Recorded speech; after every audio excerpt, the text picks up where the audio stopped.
తెలంగాణలో రేవంత్ రెడ్డి పరిపాలన విధానం మీకు ఎట్లా అనిపిస్తుంది? నేనేమంటున్నా ఆ, మంచిగానే ఉంది. ఉమ్, ఎట్లా మంచిగా అంటే కేసీఆర్ ఉద్యమాలు చేసిండు, అవును, తెలంగాణ తెచ్చిండు, అవును, అంతవరకు 100% మార్కులు. వీళ్ళంతా పిచ్చి మాటలు.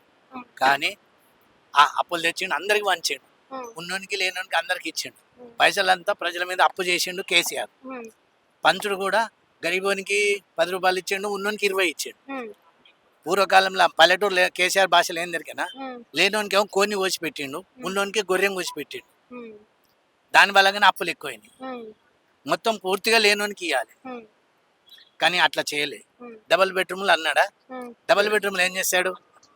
డబుల్ బెడ్రూమ్లు ఏంటంటే వాళ్ళ కార్యకర్తలకే కాకుండా పైరవ్ చేసినోనికి ఇచ్చాడు. ఉమ్, ఆయనే ఒక్కడ ఇవ్వక మంచిగా ఇవ్వచ్చు, ఉమ్, కానీ కింది వాళ్ళందరూ డబ్బులు తింటున్నారు. ఉమ్, కళ్యాణ లక్ష్మి అన్నాడు, లేనోనికి మొత్తం ఏం లేనోనికి బిడ్డను కన్నోనికి కళ్యాణ లక్ష్మి ఇవ్వాలి, ఉమ్, నీకు కాదన్నా.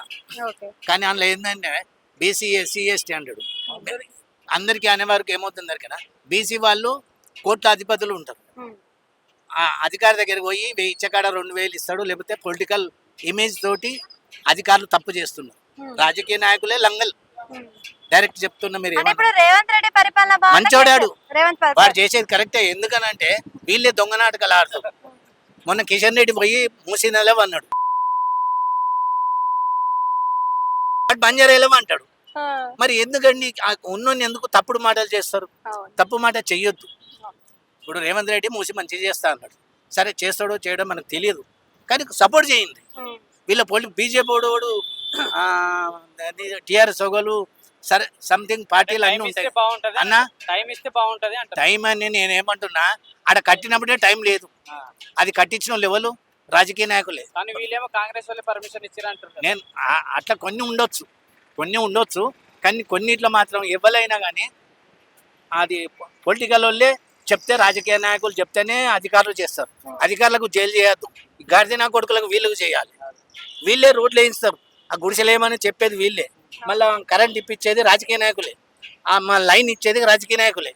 ఆరు పర్మిషన్ ఇవ్వలేదు అనుకో, వీడు ఫోన్ చేస్తాడు, నా మనిషిని తోలిచ్చినా నువ్వు ఎందుకు ఇవ్వలే పర్మిషన్ సార్, ఉంటావా సీట్ మీద లేవా అంటే వీని అత్తగారి సొమ్ము అనుకొని వీడు బెదిరిస్తాడు. వాడు ఏం చేస్తాడు? కొని వీనితోటి కొట్లాడేందుకు వానికి ఒకటి ఇస్తాడు. వీడు ఏం చేస్తాడు కదా, వానికి ఒకటి ఇచ్చాను కదా, ఇంకోటి నేను చేస్తాను, ఇంకోనికి పైసలు తిని వీడు చేస్తాడు. పర్మిషన్ ఇచ్చినామంటే ఎవరి వల్ల ఇచ్చినాం? రాజకీయ నాయకుల వల్లనే. ఒక్కటి ఈ రేవంత్ రెడ్డి కేసీఆర్ వీళ్ళు ఈ పార్టీల గురించి మాట్లాడడం కాదు. పొలిటికల్ వాళ్ళు ఉద్యోగస్తుల మీద ఓపెన్, వాళ్ళు ఒక పాలేరు లెక్క చూస్తారు. గుడిసెల గల్లీలలో లీడర్లు మీరు చూశారో లేదా, బస్తీలలో 10 ఫీట్ గల్లీ ఉంటుంది మొదట్లో వేసినప్పుడు, అది 3 ఫీట్లకు అవుతుంది. ఎందుకు అవుతుంది అంటే, ఇక్కడ ఇల్లు కట్టంగానే వీడు 2 ఫీటు జరుగుతాడు మెట్లేసి, ఆ మీద బాల్కనీ వేస్తాడు, మధ్యలో కరెంట్ వేస్తాడు. మధ్యలో కరెంట్ అది వేయలేదనుకో, ఆ కరెంట్ ఆఫీస్ పోతాడు, ఏమయ్యా మావానికి కరెంటు స్తంభం చెప్పమని చెప్తలేవట అంటే అధికారులు తెలుసు కదా, మరి నువ్వెందుకు చెప్తున్నావు?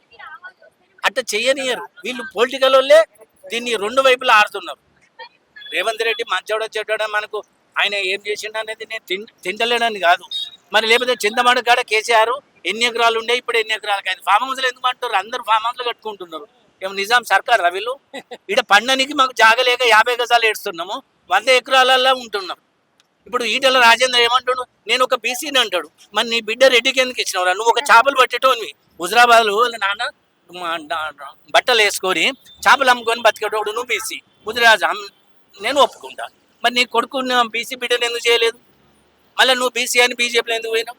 నీ ఇల్లు శాబరిపేటలో ఎంత 5 ఎకరాలు ఉన్నది, మరి బీసీకి 5 ఎకరాలు ఎందుకు పండి బొరదరాడా?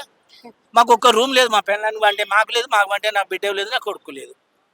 దాని గురించి మాట్లాడుకోవాలి. కానీ వీళ్ళు రాజకీయ నాయకులు ప్రజల్ని రెచ్చగొడుతున్నారు. ఇప్పుడు రేవంత్ రెడ్డి ఏ పని చేసినా కానీ వీళ్ళకి అంత ఉద్యోగం లేక నిరుద్యోగులు మొన్న ఓయిలో ఎట్లా ధర్నా చేశారో, రాజకీయ నాయకులు రేవంత్ రెడ్డి మీద ధర్నా చేస్తారు. ఎందుకు? వాళ్ళని దింపాలి, మళ్ళీ మేము పదవికి రావాలి. మొన్న ఏమి తప్పుడు మాటలు. మొన్న కేసీఆర్ ఏమంటాడు, ప్రజలు దుఃఖంతో ఉన్నాట. పిచ్చిగారిది ప్రజలు లేరు, నువ్వు దుఃఖంతో ఉన్నావు. నీ పదవి వాయే, పైసలు వాయే. పోలీసు సెక్యూరిటీ ఎందుకురా మీకు? ఒక్కొక్క ప్రతిపక్ష నేతగా సార్ నేను అట్లా కాదు, ఒక్కరి గురించి కాదు, అసెంబ్లీకి వస్తే కదా ఒక మాట సార్, మీరు ఏమనుకోకూరి. ఆయన సెక్యూరిటీ ఒక్కరి గురించి మాట్లాడతలేను నేను. ప్రతి ఎమ్మెల్యేకు ఒక కారు, దానికి సెక్యూరిటీ పోలీసు, అవును. దాని పెట్రోల్, ఎలవెన్స్ వాళ్ళ పాలు ఖర్చు, అవును. దాని టెలిఫోన్ బిల్లు, మన పిల్లలు తిరగడానికి కారు. మీరు ఇది నేను తప్పు మాట్లాడదలేను, మీరు వేరే అనుకోకండి. అయితే ఈ ఖర్చు అంతా ఇవ్వదండి, ప్రజలది కాదా? మన సొమ్ముతోటి వాళ్ళు ఎంజాయ్ చేస్తున్నారు. బీసీ అంటే ఏమి లేని వాడు బీసీ, ఎస్సీ అంటే ఏమి లేవాడు, చెప్పులు కుట్టేటోడు, దప్పు కొట్టేటోడు ఎస్సీ, చిన్న చిన్న పని ఊళ్ళలో బట్టలు ఉతుకుటోడు, లేకపోతే చెక్కలు కొట్టేటోళ్ళు, గడ్డం చేసేవాళ్ళు ఇల్లు బీసీ. కానీ ఏసీ కార్లో పోయి ఇందిరాగాంధీ తోటి లెవెల్లో ఉండి మీరు ఢిల్లీలో పరిపాలన చేసుకుంటాం మేము బీసీలము అంటే ఎలా అవుతుందండి? బీసీ కానీ ఎస్సీ కానీ గరీబ్ వాళ్ళు ఉన్నారు కదా. ఇప్పటికి రెడ్డి కులంలా పూటకు లేకుండా ఒక ఎకరం వ్యవసాయం చేసుకుంటూ అన్నం తీసుకుపోయి రెడ్డి అన్నం తీసుకుపోయి పొలము ఎకరము దున్నుకొని భార్య భర్తలు ఇద్దరు చీర పైకి కట్టుకొని పొలం దున్నుకొని బతుకుతున్నారు. వాళ్ళు గరీబోళ్ళు. కానీ ఏసీ కార్లో వచ్చి పొలం అంటే దిగది, కారు పెట్టడానికి కాలు పెట్టి దిగరు. మాకు రైతు బంధు కావాలా? ఎందుకండి? 1 ఎకరము 2 ఎకరాలు 5 ఎకరాలు అబ్బో ఉండొద్దు. ఏది రైతు బంధు? కేసీఆర్ వీడు రేవంత్ రెడ్డి చేసేది కరెక్టే కొంతవరకు, కానీ వీళ్ళందరూ దుమ్మెత్తిపోతారు. Thank you sir. Thank you. ఈ బంగ్లాలన్నీ దొంగసంలే. అంత ప్రజల్ని ముంచుడు, కాంటాక్ట్ ఇవ్వడం వాళ్ళ దగ్గర. ఆడవాళ్ళకు మగవాళ్ళ అందరం ఒకటే, నేను కాదనలేదు. ఫ్రీ పెట్టాం, నేను దానికి వ్యతిరేకంగా. గాంధీ హాస్పిటల్ రండి, మూత్రశాలలు ఎట్లున్నాయో చూడండి. డాక్టర్ ఇట్లా బట్టి చూడడు. మీకు రోగం వస్తే హాస్పిటల్కి ఎట్లా? అపోలో హాస్పిటల్, యశోద హాస్పిటల్, రాజకీయ నాయకులకు. మాకు రోగం వస్తే గాంధీ ఉస్మానియా. ఎందుకురా గాంధీ కొడుకుల మా డబ్బుతోటి మీరు సుఖపడి మమ్మల్ని రోడ్డు మీద ఎందుకు ఎత్తాను? మీరు ప్రతి గుడిసెల్లో మేము పేదవాళ్ళు. సార్ ఇప్పుడు ఫ్రీ అంటే ఏమి ఇవ్వచ్చు? నేను ఏమంటున్నా, ఏం లేని వానికి ఇవ్వండి, ఉన్నవానికి వద్దు. మీరు కూడా గవర్నమెంట్ లో ట్రీట్మెంట్ వైద్యం చేయించుకోవాలి. మీ పిల్లలు కూడా ఇప్పుడు రేవంత్ రెడ్డి మన్మడు ఉన్నాడు కదా, గవర్నమెంట్ స్కూల్లో చదివి నీకు తెలుస్తుంది. అంతేగాని ఇప్పుడు కేసీఆర్ మన్మడు ఉన్నాడు, అమెరికా పంపించాడు. మొన్నటిదాకా ఏడు చదివింటారా వీడు? కేసీఆర్ ఎన్ని చెప్పినా కానీ గవర్నమెంట్లో పోతే చదువు చెప్పరు. మీకు ఇప్పుడు ఉన్న మాట చెప్తున్నా, చదువు చెప్పరు. చెప్తే ముందు రాజకీయ నాయకులను ఉద్యోగస్తులకు ఒకటి నిబంధన పెట్టాలి. టీచర్ల పిల్లలు మొత్తం కంపల్సరీ గవర్నమెంట్ స్కూల్లోనే చదవాలన్న రూల్ తేవాలి. ఇప్పుడు చట్టం లేదు, ఇప్పుడున్న చట్టంలో లేదు. గవర్నమెంట్ ఉద్యోగస్తుడు ఉంటే మీ పిల్లలు గవర్నమెంట్లో 10th వరకు అంటే చదవాలి. అప్పుడు ఏ కలెక్టర్ అయినా కానీ అప్పుడు భయం ఉంటుంది. ఇప్పుడు వాళ్ళు ఏమంటారు కదా, ప్రభుత్వంలో ఏమో ఉద్యోగం చేస్తారు, ప్రైవేట్లో పిల్లలను చదివిస్తారు. ఈ గుడిసెలో ఉన్న వాళ్ళకు మాకేం తెలుస్తుంది? వాళ్ళకు వీళ్ళకు ఒకటే పరీక్ష పెడతారు. బంజారాలో చదివే పిల్లలకు మామూలు మా గుడిసెల్లో చదివే పిల్లలకు భేదం ఉంటుందా లేదా? మాకు ఇంకోటి ఏంటంటే కరెంట్ ఉండదు, కూర్చోడానికి ఉండదు, నల్లులు ఉండదు, ఫుడ్ పాయిజన్ అంటారు, తినడానికి తిండి ఉన్నది. మేమేమనంటే ఎంక్వైరీ పెడుతున్నాం, విచారణ చేస్తున్నాం. ఎంక్వైరీ కాదండి, మీ పిల్లలు మాతోటి ఉంటే భయం ఉంటుంది. ఎమ్మెల్యే పిల్లలు ఉద్యోగస్తుల పిల్లలు కూడా మా స్కూల్లో చదవాలి. మీకు రోగం వస్తే మాతోటి చేసుకోవాలి.